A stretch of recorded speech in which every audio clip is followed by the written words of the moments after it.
For the final example, we will need a beta distribution. Its probability density function is given as follows. It has two parameters that are assumed to be positive, and the x is assumed to be in the range from 0 to 1. So this distribution is useful for modeling some random variables that have finite support.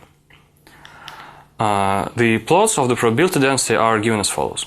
You can either get a unimodal distribution or a U-shaped distribution. You can also get a uniform one. The functional form looks as follows. You have x power a minus 1 times 1 over 1 minus x power b minus 1. And it also has a normalization constant.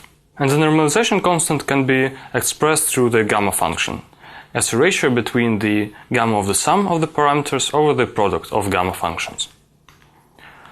The mean, mode, and the variance are defined as follows. For example, the mean would be a over a plus b.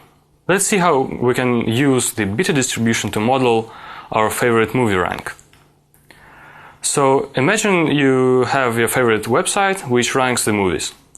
And it assigns a rank for each movie, where 1 means the best movie and 0 means Batman and Robin.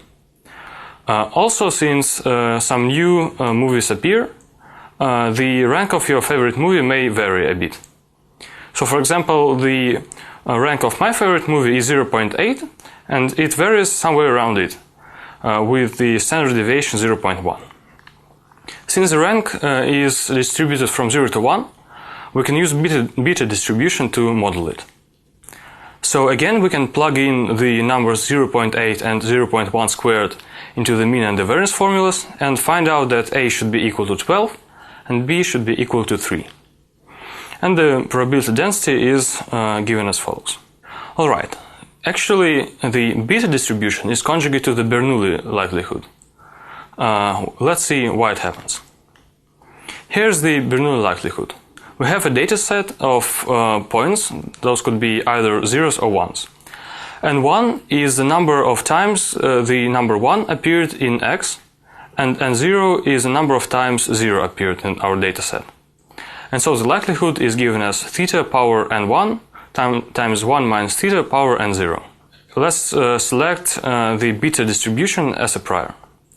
If we drop the constants, we'll get the following function. Now, to compute the posterior, we need to multiply the likelihood by the prior. If we plug in the formulas from above, we'll get the following formula.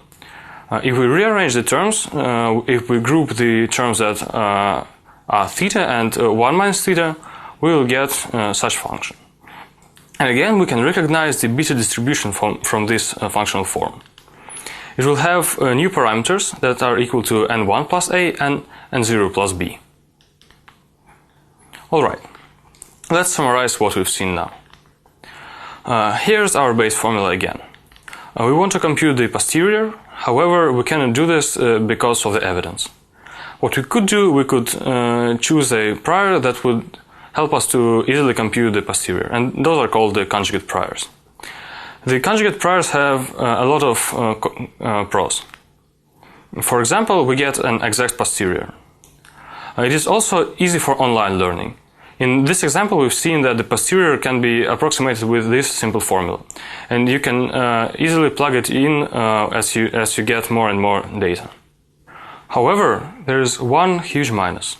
For some models, the conjugate prior may be inadequate. And so in the next weeks, we will see more advanced techniques to compute the full posterior, or sometimes the approximate posterior.